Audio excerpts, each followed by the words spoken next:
Intentar entrar en la mente de una persona que vivió hace 100.000 años no es sencillo, no porque fueran menos inteligentes, sino porque, sin darnos cuenta, creemos que pensamos mejor que ellos.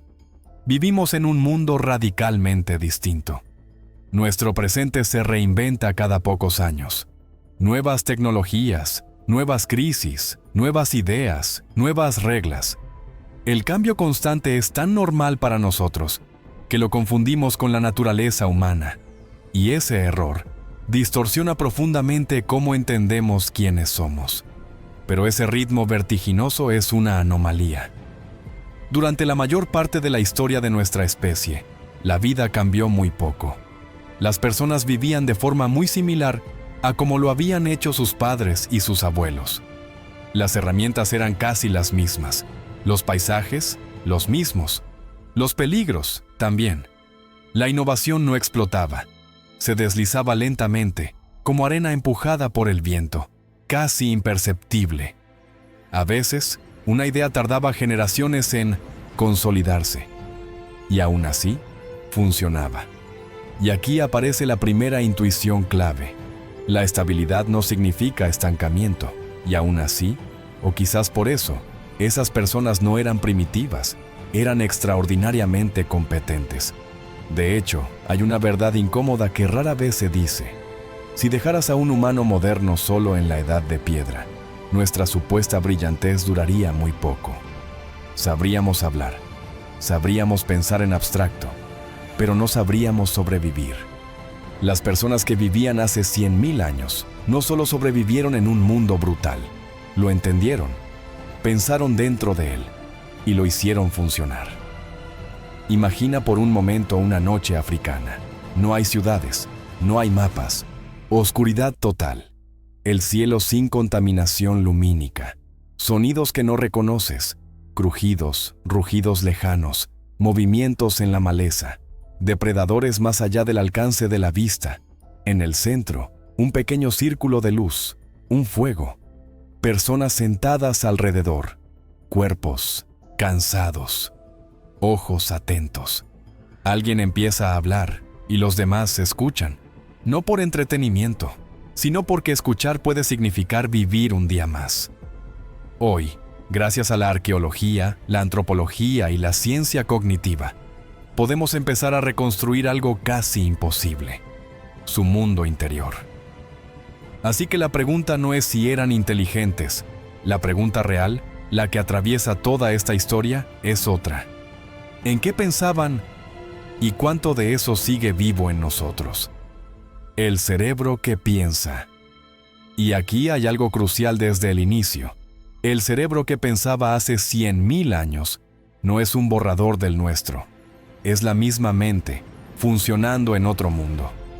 Si queremos entender sus pensamientos, tenemos que empezar por el órgano que los hace posibles: el cerebro humano.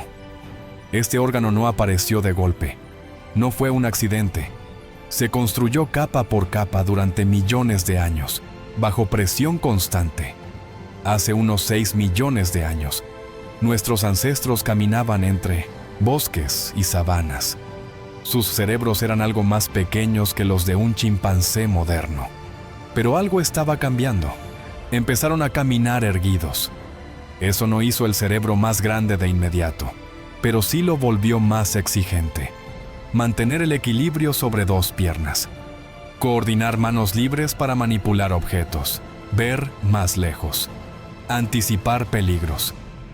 La mente empezó a reorganizarse. Luego, hace unos 2 millones de años, ocurrió un salto decisivo. Con especies como Homo erectus y Homo heidelbergensis, el tamaño cerebral casi se duplicó. Fue la era del fuego controlado, de la caza organizada, de los viajes largos, de los campamentos temporales, de las primeras decisiones que tenían consecuencias a largo plazo. La selección natural no premiaba a los más fuertes, premiaba a los más capaces de coordinar, anticipar y aprender. Y entonces, hace unos 300.000 años, apareció algo nuevo. No solo un cerebro grande, sino una mente moderna. Con Homo sapiens, el tamaño cerebral entró en el rango actual. Pero lo verdaderamente importante no fue el volumen, fue la conectividad. La mente empezó a expresarse hacia afuera. Pigmentos, cuentas, grabados, herramientas compuestas. La biología ya estaba lista. El software comenzó a ejecutarse. Un cerebro grande no es gratis. Consume enormes cantidades de energía. La evolución solo lo favorece cuando el beneficio es enorme. En nuestro caso, ese beneficio fue social. Comunicación compleja, cooperación flexible, planificación, capacidad para resolver problemas que nunca antes habían existido. Y el crecimiento no fue uniforme. Algunas regiones, visión, control manual, percepción social y lenguaje, se expandieron más que otras. El neocórtex creció de forma desproporcionada. No solo pensábamos más, pensábamos distinto. Además, el lenguaje no apareció desde cero. Reutilizamos sistemas antiguos, diseñados para gestos y acciones, y los convertimos en máquinas de sonido y significado. Un pequeño ajuste genético, como el famoso gen FOXP2, afinó este sistema. No creó el lenguaje, lo volvió estable, preciso y transmisible. Pero un cerebro así necesitaba tiempo. Por eso evolucionamos algo extraño. Infancias largas. Cerebros que no se terminan al nacer, sino que se moldean lentamente con experiencia, historias, errores y cultura. La inteligencia humana no vive solo en los genes. Vive en lo que se transmite y en lo que se aprende observando a otros. Y hace 100.000 años, todo esto ya estaba en marcha. Y esto nos dice algo inquietante. Esa forma de pensar todavía vive en nosotros. África, el escenario original. Hace 100.000 años, la Tierra era más fría y más seca. Los glaciares avanzaban, los mares descendían. Pero la mayoría de los humanos vivía en África. No en un solo paisaje, sino en muchos. Sabanas abiertas, bosques densos, costas rocosas, lagos que aparecían y desaparecían con las lluvias. Vivíamos en pequeños grupos nómadas, en movimiento casi constante. Moverse no era huir, era estrategia. Algunos se aventuraron fuera del continente, encontrándose con otros humanos. Neandertales, denisovanos y grupos arcaicos hoy extintos. Pero esta historia ocurre principalmente en África, porque cazar y recolectar no era solo una forma de vida, era una forma de pensar, leer el paisaje, recordar estaciones, anticipar movimientos de animales, saber cuándo irse antes de que sea tarde. Herramientas y mentes. Las herramientas más antiguas ya exigían algo radicalmente humano: planificación, pensar en pasos, visualizar resultados, coordinar fuerza y precisión. Pero hace unos 300.000 años, algo cambió. La tecnología de piedra se volvió más elegante. Núcleos preparados, golpes precisos, hojas predecibles. Ya no se trataba solo de golpear piedra contra piedra. Se trataba de imaginar el resultado antes de hacerlo. Y hacia 110.000 años, las puntas de proyectil explotaron en diversidad. Aparecieron armas compuestas, piedra, madera, adhesivos. Eso requiere una pregunta profundamente humana. ¿Qué pasa si combino A con B para crear algo que nunca existió? Esa pregunta, repetida miles de veces, cambió la historia humana. La evidencia sugiere que muchos de estos avances no nacieron de órdenes rígidas, sino del juego, del error, de la experimentación, especialmente entre jóvenes. Durante generaciones, los niños han roto reglas, han imitado mal, han probado y sí. Y gracias a eso, nuestra tecnología avanzó. ¿Qué había para cenar? Contrario al mito popular, los humanos prehistóricos no vivían en hambre constante. El hambre existía, pero no era permanente. Estudios comparativos muestran que los cazadores-recolectores, en muchos contextos, sufrían menos hambrunas que las primeras sociedades agrícolas. La razón es simple: podían moverse. No estaban atados a un solo cultivo, ni a una sola estación. Y su dieta era sorprendentemente diversa. En la costa sudafricana, Hay evidencia de consumo sistemático de mariscos desde hace 164.000 años. Eso implica planificación de mareas, memoria ecológica, conocimiento transmitido. En otros sitios, cazaban antílopes pequeños y grandes, extraían médula ósea, competían con otros depredadores, calculaban riesgos, también comían plantas, y no crudas. En Clay's River Cave hay evidencia directa de plantas con almidón cocidas hace 120.000 años. No había agricultura, pero sí conocimiento profundo del entorno. No existía una sola dieta paleolítica.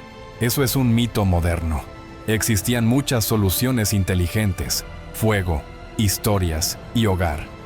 El fuego no solo cocinaba alimentos, iluminaba la noche, ahuyentaba depredadores, permitía pensar distinto. El fuego alarga el día, y cuando el día se alarga, la mente cambia. Estudios etnográficos modernos muestran algo fascinante. Durante el día, las conversaciones giran en torno al trabajo, logística, los conflictos.